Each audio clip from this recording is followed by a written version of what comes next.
Nitrogen के यौगिक। तो नाइट्रोजन के यौगिकों में पहला आता है नाइट्रोजन गैस, दूसरा है अमोनिया, तीसरा है नाइट्रिक अम्ल,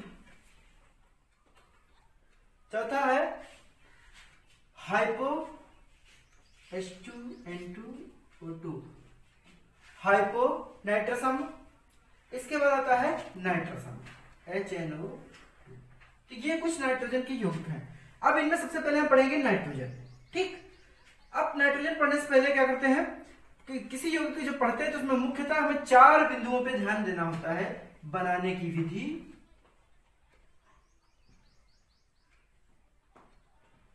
दूसरा आता है गुण, गुणों में होते हैं भौतिक और रासायनिक, तीसरा आता है इसका उपयोग और चौथा संरचना। ठीक, इन 4 बिंदुओं को हम इसमें पढ़ते हैं। अब बात कर लेते हैं, सबसे पहले नाइट्रोजन है। तो नाइट्रोजन है, नाइट्रोजन की बात करें तो नाइट्रोजन एक अक्रिय गैस है। अक्रिय गैस है, इसका रीजन हमने बताया था अक्रिय क्यों है। अब इसके बाद बात करते हैं इसको बनाते कैसे हैं। तो सबसे पहले आती है इसकी बनाने की विधि, और बनाने की विधि में प्रयोगशाला विधि। तो नाइट्रोजन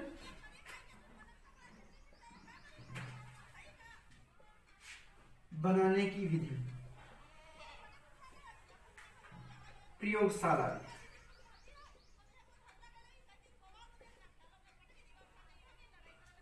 प्रयोगशाला विधि, तो प्रयोगशाला में इसको हम कैसे बनाते हैं। सबसे पहले लेते हैं सोडियम नाइट्रेट और अमोनियम क्लोराइड। सोडियम नाइट्रेट और अमोनियम क्लोराइड को आपस में जब मिलाते हैं तो सोडियम क्लोराइड, नाइट्रोजन और जल प्राप्त होता है। तो क्या लेते हैं, सोडियम नाइट्रेट और अमोनियम क्लोराइड को जब आपस में मिलाते हैं तो बनता है सोडियम क्लोराइड, नाइट्रोजन गैस और बनता है जल। ठीक, ये हो गई हमारे प्रयोगशाला बनाने की प्रयोगशाला विधि। इसके बाद आ जाती है भौतिक गुण की। भौतिक गुण, बात कर लेते हैं भौतिक गुण में। तो भौतिक गुण में इसमें क्या होता है कि ये भौतिक गुण में दिखती है, तो इसका क्या है, ये नाइट्रोजन जो है रंगहीन है, गंधहीन है और स्वादहीन है। रंगहीन, गंधहीन, स्वादहीन और गैस है। कैसी गैस है, अक्रिय गैस है।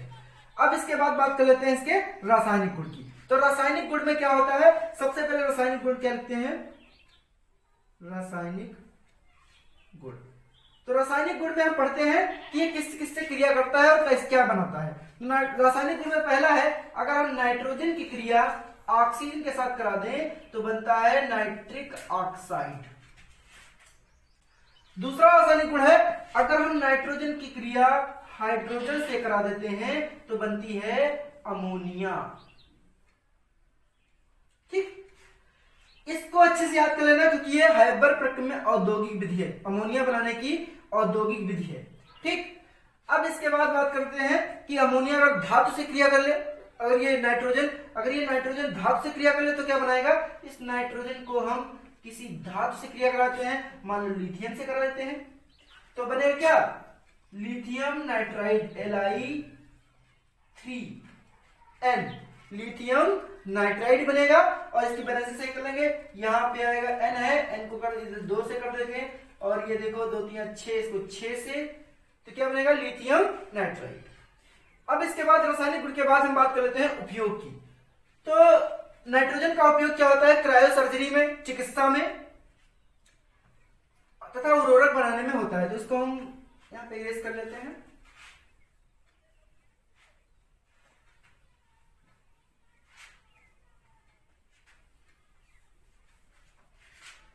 नाइट्रोजन का उपयोग जो होता है क्रायो सर्जरी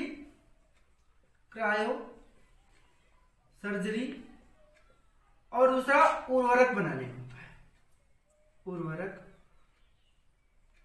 बनाने में होता है, ये इसके उपयोग हो गए। इसके बाद बात कर लेते हैं इसकी संरचना की। संरचना, तो नाइट्रोजन की संरचना होती है, इसके पास 1 2 3 4 और 5, इसके बाद भी 5 इलेक्ट्रॉन होते हैं, 1 2 3 4 5। तो इस तरह से ये सहसंयोजक बंध बनाता है और बनाता है N ट्रिपल बॉन्ड। ये नाइट्रोजन की संरचना। ठीक, अब ये हमारा नाइट्रोजन खत्म होता है। इसके बाद अगला यौगिक है अमोनिया। अमोनिया का सूत्र होता है NH3। तो अमोनिया का सूत्र NH3 होता है। अब सबसे पहले बात करते हैं इसके बनाने की विधि। तो बनाने की विधि में सबसे पहले आती है प्रयोगशाला विधि।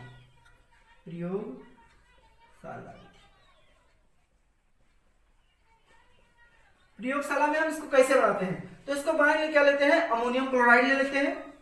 अमोनियम क्लोराइड ले लेते हैं, साथ ही हम ले लेते हैं कैल्शियम हाइड्रोक्साइड। इन दोनों के आपस में जो क्रिया कराते हैं तो बनता है कैल्शियम क्लोराइड। साथ में प्राप्त होता है हमको जल और प्राप्त होती है हमें अमोनिया। ये हो गई हमें अमोनिया बनाने की प्रयोगशाला। अब ये इसके बाद आती है दूसरी विधि। पहली विधि हो गई प्रयोगशाला विधि, दूसरी होती है औद्योगिक विधि। औद्योगिक विधि, ये जो औद्योगिक विधि है एग्जाम की दृष्टि से इंपॉर्टेंट है। और औद्योगिक विधि में आती है हैबर प्रक्रम।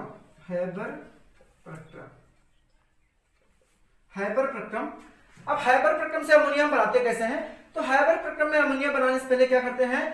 3:1 में हाइड्रोजन और नाइट्रोजन को लेते हैं तो अमोनिया हमें प्राप्त होती है। क्या लेते हैं? 3:1 में। तो नाइट्रोजन लेंगे और हाइड्रोजन लेंगे। हाइड्रोजन लेंगे 3, नाइट्रोजन लेंगे 1 और इसको क्रिया कराएंगे उत्प्रेरक के साथ। क्रिया कराएंगे उत्प्रेरक की उपस्थिति में। उत्प्रेरक बनाएंगे क्या? अमोनिया। ये अमोनिया बन गई। अब इसे उत्प्रेरक कौन सा लेते हैं? अगर हमको, ये तो हमने सिंपल बना लिया, उत्प्रेरक लेते हैं लोहे के चूर्ण ले लेते हैं। अब इसमें क्या है? अगर हमको अमोनिया ज्यादा बनानी है, अधिक मात्रा में बनानी है, तो उसमें क्या लेना होगा? 200 एटीएम दाब, 200 एटमॉस्फेयर दाब लेना पड़ेगा उत्प्रेरक में। और ताप लेना पड़ेगा 750 केल्विन। इससे कम नहीं होना चाहिए, 750 केल्विन ताप लेंगे। और साथ में मिलाएंगे K2O पोटेशियम ऑक्साइड और साथ में ले लेंगे हम एल्यूमिना। क्या ले लेंगे? एल्यूमिना। ठीक, इन सबको साथ मिलाएंगे तो अधिक मात्रा में अमोनिया हमें प्राप्त होगी। इसके बाद बात कर लेते हैं अमोनिया के गुण की। तो गुणों में आता है सबसे पहले भौतिक गुण। तो बात करें भौतिक गुण में क्या आएगा? अमोनिया का भौतिक गुण। तो भौतिक गुण में क्या होता है? अमोनिया भाई कैसी दिखती है? तो अमोनिया कैसी होती है? रंगहीन होती है। रंगहीन है और इसकी गंध तीक्ष्ण गंध होती है और ज्यादा सूंघने पर बेहोशी भी आ जाती है। तो अर्थात ये विषैली गैस है। तो क्या है? रंगहीन और तीक्ष्ण गंध युक्त गैस है। अब इसके बाद बात कर रहे हैं रासायनिक गुण की। क्या बात करते हैं? रासायनिक गुण। ठीक, रासायनिक गुण में क्या होता है? इस अमोनिया की क्रिया हम हाइड्रोक्लोरिक अम्ल से करा दें, HCl से करा दें, तो बनता क्या है? Ammonium chloride, NH4Cl। दूसरा है, इसको हम अगर सिल्वर क्लोराइड के सफेद अवक्षेप को घोलना हो, तो उसमें हम अमोनिया को मिला दें। अमोनिया को जो मिला देंगे तो ये सिल्वर क्लोराइड का जो श्वेत अवक्षेप है ये घुल जाएगा और बनाएगा संकुल लवण। संकुल लवण क्या बनाएगा? AgNH3 का होल ट्वाइस और यहां बनेगा Cl। ये होगा इसके हमारे रासायनिक गुण। अब इसके बाद बात कर लेते हैं उपयोग की। तो अमोनिया का जो उपयोग है बेसिकली उर्वरक में किया जाता है, बेहोशी करने में किया जाता है। ठीक, तो अमोनिया का जो उपयोग है, सबसे पहले प्रयोगशाला में ही करते हैं हम, प्रयोगशाला में अपकर्मक के रूप में। दूसरा है उर्वरक बनाने में। और तीसरा चिकित्सा के क्षेत्र में। ठीक, अब बात कर लेते हैं संरचना की। अमोनिया की संरचना, नाइट्रोजन के पास 5 इलेक्ट्रॉन होते हैं। ठीक, नाइट्रोजन के पास 5 इलेक्ट्रॉन होते हैं। इसमें हाइड्रोजन होते हैं 3, एक H इधर से आया, एक H इधर से आया, एक इधर से आया, ये सात संयोजक बंध बना लेता है इस टाइप से। ठीक, तो इसकी संरचना कुछ इस टाइप से होती है। ये दो लोन पेयर होते हैं, ये इधर इधर H होता है। तो ये इसकी कुछ संरचना होती है अमोनिया की। इस लोन पेयर के उपस्थित होने के कारण यह क्षारी होता है। कैसा होता है? क्षारी, और जल से घुलकर प्रबल क्षार बनाता है, प्रबल क्षार बनाता है। ठीक, ये हो गया हमारा अमोनिया। इसके बाद अगला आता है अमोनिया के बाद अगला आता है नाइट्रिक अम्ल। इसका सूत्र होता है HNO3। नाइट्रिक अम्ल, सबसे पहले नाइट्रिक अम्ल एक प्रबल अम्ल है। अब हम सबसे पहले बात कर लेते हैं इसकी प्रयोगशाला विधि की। सबसे पहले बात करते हैं प्रयोगशाला विधि की। ठीक, प्रयोगशाला विधि की। तो नाइट्रिक अम्ल की प्रयोगशाला विधि में क्या करते हैं? सबसे पहले लेते हैं सोडियम नाइट्रेट, और साथ में हम लेते हैं इसके सल्फ्यूरिक अम्ल H2SO4, और इसकी हम आपस में क्रिया कराते हैं। जब आपस में क्रिया कराते हैं तो बनता क्या है? NaHSO4। ठीक, और साथ में बनती है नाइट्रिक अम्ल। ये हो गई, ये है प्रयोगशाला विधि। अब इसके बाद हम बात कर लेते हैं औद्योगिक विधि की। औद्योगिक विधि। ठीक, अब औद्योगिक विधि में क्या करते हैं? जो जिस नाम से पूछी जाती है ये, उसको कहते हैं बर्कलैंड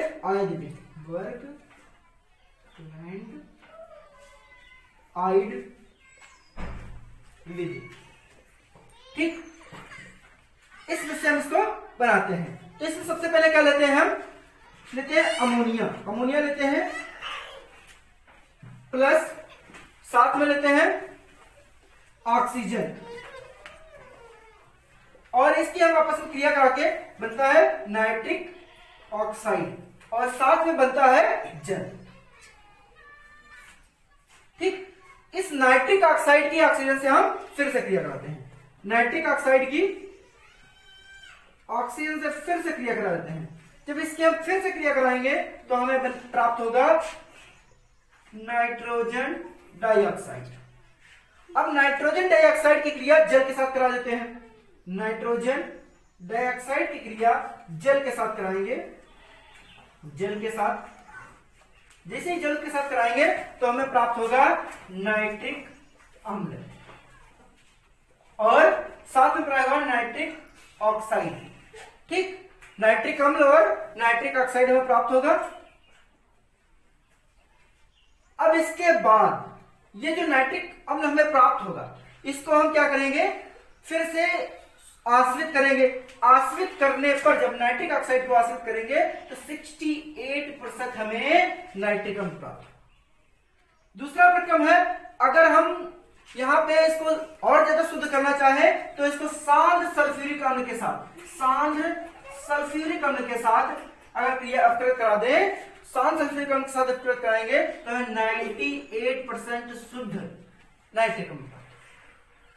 अब बात कर लेते हैं इसके भौतिक गुण की।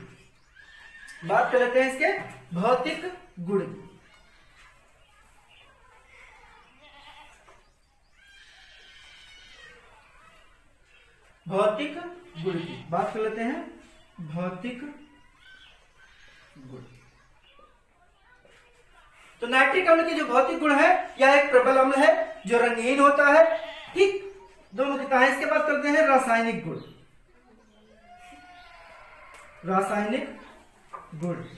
ठीक, रासायनिक गुण में आता है, सबसे पहले क्या आता है रासायनिक गुण में? अधातुओं से क्रिया। अधातुओं मतलब सबसे पहले हम कार्बन से क्रिया कराएं, अधातुओं से क्रिया।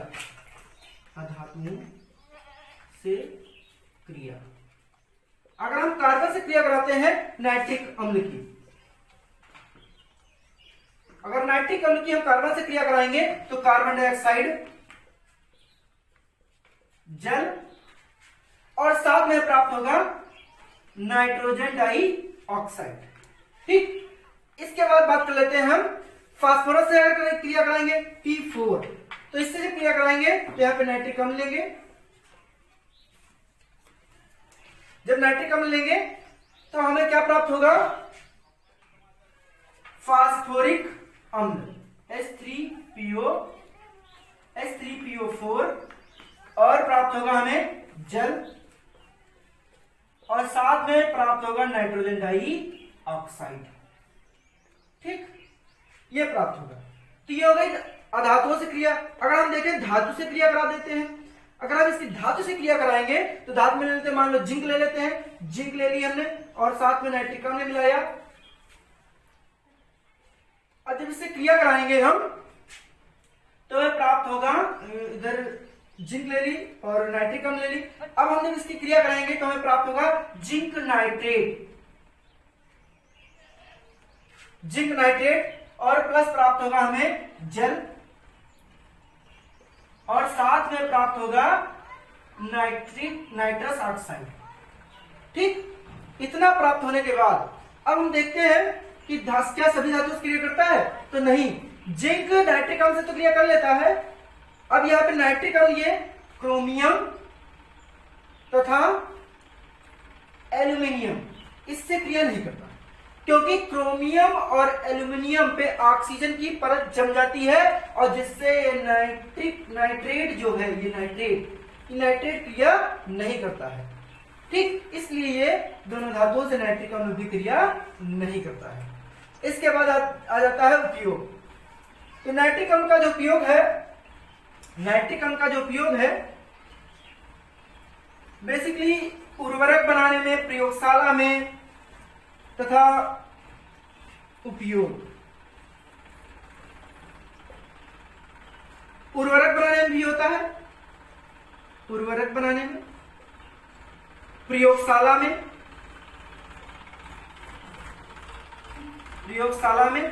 तीसरा है विस्फोटक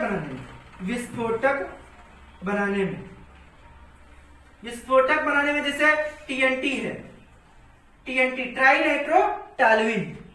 दूसरा है नाइट्रोग्लिसरीन बनाने में। ठीक, तो ये इसके कुछ उपयोग हैं।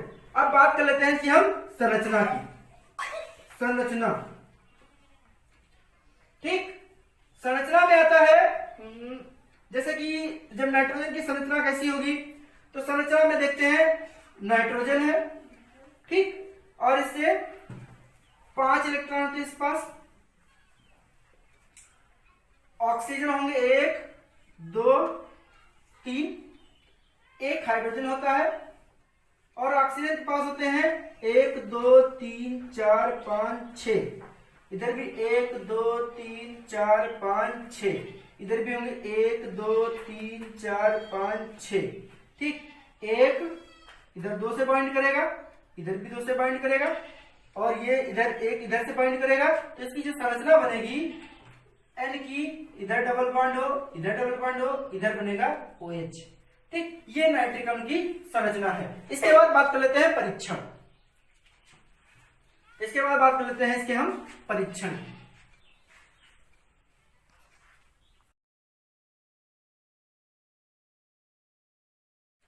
परीक्षण। ठीक, परीक्षण में बात कर लेते हैं।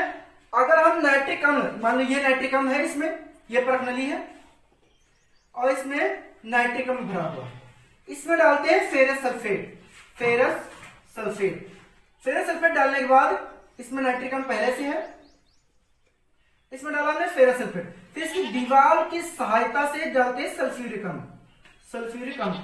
जब हम सब चीज को मिलाते हैं तो देखते क्या है, इसमें से कुछ छल्ले टाइप निकलने लगते हैं, भूरे कलर के छल्ले, भूरे रंग के छल्ले निकलने लगते हैं।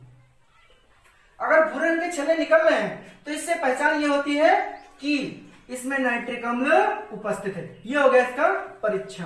अब बात कर लेते हैं अगला यौगिक,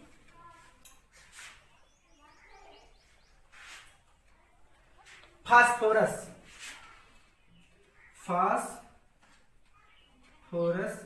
के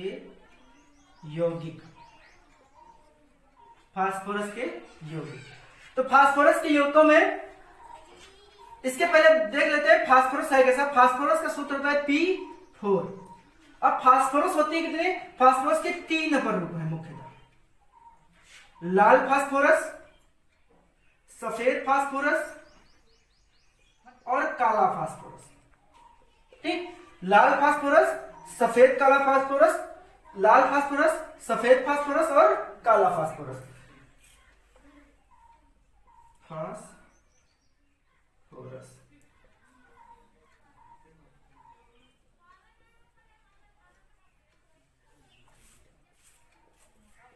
अब बात कर लेते हैं सफेद फास्फोरस। सफेद फास्फोरस जो होता है नरम होता है थोड़ा, ठीक, लहसुन जैसी इसमें गंध आती है, चाकू से आसानी से काटा जा सकता है। दूसरा है लाल फास्फोरस, ये लोहे के जैसा होता है, लोहे जैसा होता है और थोड़ा कठोर भी होता है। और काला फास्फोरस जो होता है ये 2 टाइप से, काला जो होता है अल्फा फास्फोरस होता है और अल्फा और बीटा। अल्फा फास्फोरस जो होता है, अल्फा काला फास्फोरस जो होता है वे लाल फास्फोरस बनता है। जब लाल फास्फोरस को जब हम 803 केल्विन तक गर्म करते हैं तो बनता है अल्फा काला फास्फोरस, काला फास्फोरस। ठीक, सफेद फास्फोरस को जब हम गर्म करते हैं 423 केल्विन तक तो बनता है बीटा काला फास्फोरस, काला फास्फोरस। ठीक, ये हो गया फास्फोरस। अब हम बात कर लेते हैं फास्फोरस के यौगिक। तो फास्फोरस के यौगिकों में आता है सबसे पहले फास्फीन। सबसे पहले आता है फास्फीन। फास्फीन का सूत्र होता है PH3। ठीक, अब बात करते हैं फास्फीन को बनाते कैसे हैं। अगर हम श्वेत फास्फोरस की क्रिया सोडियम हाइड्रोक्साइड से करा दें, श्वेत फास्फोरस की क्रिया सोडियम हाइड्रोक्साइड से करा दें, सोडियम हाइड्रोक्साइड साथ में लेते हैं जल, तो प्राप्त होता है हमें क्या, फास्फीन PH3। ठीक, और साथ में बनता है सोडियम हाइपोफॉस्फेट। ठीक, ये है, ये होगा इसकी बनाने की विधि।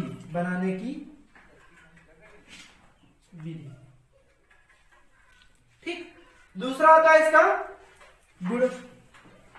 गुणों में आता है पहला भौतिक गुण। तो भौतिक गुण में क्या होता है, यह रंगहीन होता है और सड़ी मछली जैसी गंध आती है। ठीक, रंगीन होता है, सड़ी मछली जैसी गंध आती है और यह अधिक विषैली गैस है। इसके बाद आता है रासायनिक गुण।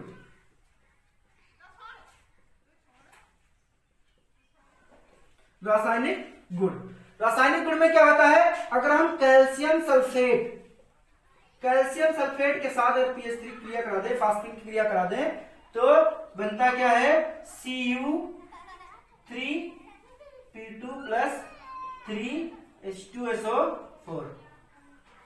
ठीक, कॉपर सल्फेट के साथ क्रिया कराएंगे, कॉपर सल्फेट के साथ फास्फीन की क्रिया कराएंगे तो बनेगा Cu3P2 प्लस 3H2SO4। अगर मर्क्यूरी से कराएंगे तो क्या बनेगा, HgCl2 प्लस PH3। तो इसमें बनता है Hg3P2 प्लस 6HCl। ठीक, इसके बाद बात कर लेते हैं उपयोग की। उपयोग फास्फीन का उपयोग क्या होता है, होम सिग्नल में किया जाता है। जो पानी के जहाज होते हैं उनके आगे आने वाले अवरोध, पानी के जहाजों में जो उनके आगे आने वाले कोई अवरोध खतरा है या कोई अवरोध आ रहा है तो उसकी पहचान में फास्फीन का उपयोग किया जाता है। इसके बाद कर लेते हैं बाद हम फास्फोरस के ऑक्सी अम्लों की। फास्फोरस के ऑक्सी अम्ल, फास्फोरस के ऑक्सी अम्ल। ठीक, फास्फोरस के ऑक्सी अम्ल, फास्फोरस के ऑक्सी अम्ल क्या है, H3PO2, H3PO3, H3 PO4।